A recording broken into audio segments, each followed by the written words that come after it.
फाल्गुन मास के शुक्ल पक्ष की षष्ठी को विधि पूर्वक भगवान पशुपति मृण्मयी मूर्ति बनाकर विविध उपचारों से उनकी पूजा करें। राधे राधे दोस्तों, आप सभी को मेरे YouTube चैनल व्रत एंड पर्व में स्वागत करती हूँ। दोस्तों, सभी मासों की शुक्ल पक्ष की षष्ठी को स्कंद षष्ठी की पूजा की जाती है और फाल्गुन मास के शुक्ल पक्ष की षष्ठी को किस तरह से पूजा करें, क्या विधि है, ये जानते हैं। शतरुद्री के मंत्रों से पृथक पृथक पंचामृत एवं जल द्वारा स्नान कराकर श्वेत चंदन अर्पित करें। फिर अक्षत, सफेद फूल, बिलपत्र, धतूरे के फूल, अनेक प्रकार के फल और भली भांति पूजा करके विधिवत आरती करें। उसके बाद क्षमा प्रार्थना करके प्रणाम पूर्वक उन्हें कैलाश के लिए विसर्जन करें। जो स्त्री अथवा पुरुष इस प्रकार भगवान शिव की पूजा करते हैं वे इस लोक में श्रेष्ठ भोगों का उपभोग करके अंत में भगवान शिव के स्वरूप को प्राप्त करते हैं। अब स्कंद षष्ठी की विधि जानते हैं। शुक्ल पक्ष की षष्ठी तिथि को कार्तिकेय भगवान की तिथि कही गई है। इस तिथि को भगवान स्कंद की पूजा की जाती है, अतः इसके स्कंद षष्ठी भी कहते हैं। इस तिथि को ही कृतिकाओं के पुत्र कार्तिकेय का आविर्भाव हुआ था। इसी तिथि को कार्तिकेय देवसेना के सेनापति हुए थे। जो व्यक्ति इस तिथि को संयम पूर्वक केवल फल के आहार पर रहकर इनकी पूजा करता है उसे यदि पुत्र ना हो तो पुत्र की प्राप्ति होती है। इतना ही नहीं, मनुष्य मन में भी जिन जिन वस्तुओं की इच्छा करेगा वह उसे सुलभ हो जाएगी। जो व्यक्ति स्वामी कार्तिकेय के उपयुक्त गुणगान पूर्ण स्तोत्र का पाठ करता है उनके घर में बच्चों का सदा कल्याण होता है और वे निरोग रहते हैं। दोस्तों, ये बात तो तय है क्योंकि बंगाल में भी कार्तिक पूर्णिमा के दिन कार्तिकेय जी की बहुत विधिवत पूजा की जाती है। जिनके यहाँ पुत्र या संतान नहीं होता है तो वहाँ पे कार्तिकेय जी की मूर्ति उनके द्वार पर रखी जाती है, जिनसे कार्तिकेय जी उन्हें पुत्र की प्राप्ति हो। इसके लिए मैंने एक वीडियो अलग से बनाएंगे दोस्तों, और तब इसके बारे में मैं आप सभी को पूरा विस्तार पूर्वक मैं बताऊंगी। अभी स्कंद षष्ठी के पूजा विधि जानते हैं। इस तिथि को व्रत कर घृत, दही, जल और पुष्पों से स्वामी कार्तिकेय को दक्षिण की ओर मुख करके अधर देना चाहिए। रुद्राय माग्निज विभो गंगा गर्भ नमस्तुते प्रियतांग देव सेनानी संपदाय दयुतु हृदय तम। अधरे के बाद विधि पूर्वक स्कंद भगवान की पूजा करें।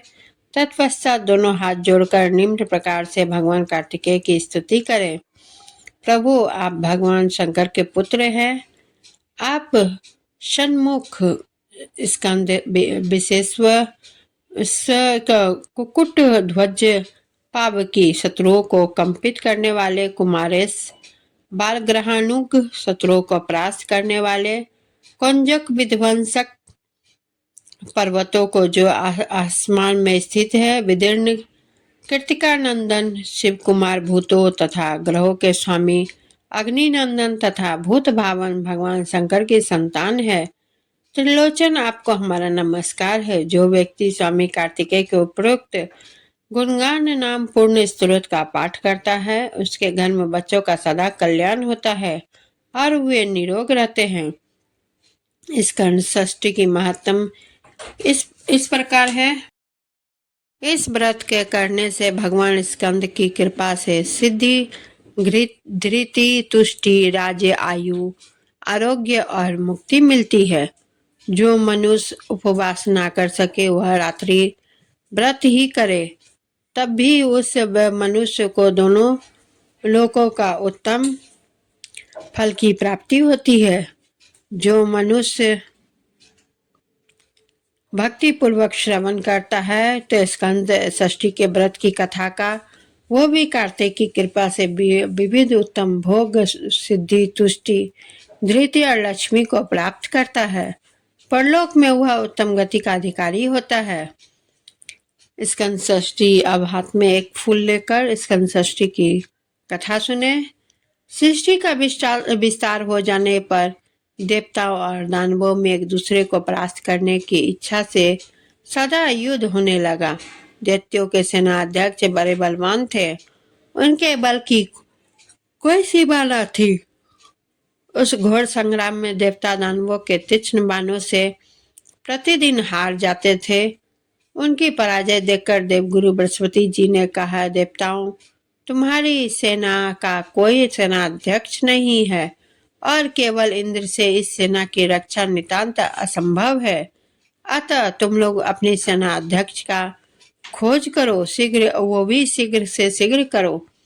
बृहस्पति जी के ऐसा कहने पर सभी देवता ब्रह्मा जी के पास गए और उनसे कहा, भगवान, हमें आप सेनाध्यक्ष देने की कृपा करो।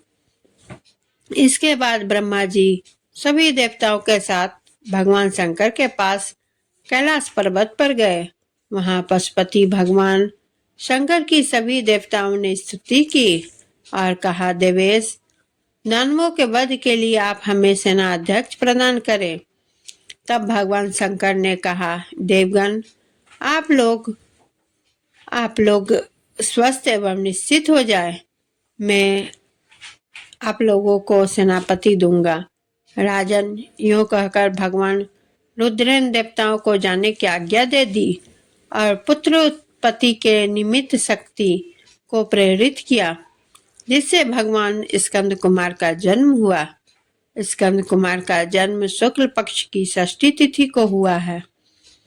स्कंद कुमार को भगवान रुद्र ने कहा, पुत्र, तुम भूत ग्रह एवं विनायकों के नेता बनो और देवताओं की सेना के सेनापति बन जाओ। अग्नि के पुत्र होने से इनका नाम पावकी हुआ। यद्यपि इनकी माता गौरी है, किंतु कृतिकादि 6 माताओं ने इन्हें दुग्ध पान कराकर पाला था, अतः ये कार्तिकेय कहलाए। संपूर्ण पापों के प्रशमन करने वाले यानी नाश करने वाले स्वयं भगवान शंकर ही स्कंद रूप में प्रकट हुए। ब्रह्मा जी ने इन्हें षष्ठी तिथि प्रदान की है। अतः जो व्यक्ति इस तिथि को संयम पूर्वक केवल फल के आहार पर रहकर इनकी पूजा करता है, उसे यदि पुत्र ना हो तो पुत्र की प्राप्ति होती है।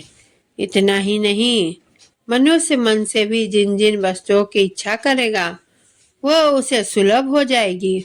जो व्यक्ति स्वामी कार्तिकेय के उपयुक्त गुणगान करता है या जो व्यक्ति स्वामी कार्तिकेय के उपयुक्त गुणगान संपूर्ण स्तोत्र का पाठ करता है, उसके घर में बच्चों का सदा कल्याण होता है और वे निरोग होते हैं। दोस्तों, स्वामी कार्तिकेय की कथा का यह यहाँ तक समाप्त होता है। आप सभी को मेरा वीडियो कैसा लगता है आप कमेंट करके ज़रूर बताएं और मेरे वीडियो को लाइक शेयर करें, चैनल को सब्सक्राइब करें, बेल आइकन को क्लिक करें, क्योंकि जो भी नई वीडियो आएगी वो उसके नोटिफिकेशन आप तक पहुंच जाएगी और आप लोग देख सकते हैं। इसी के साथ मैं विदा लेती हूँ। धन्यवाद।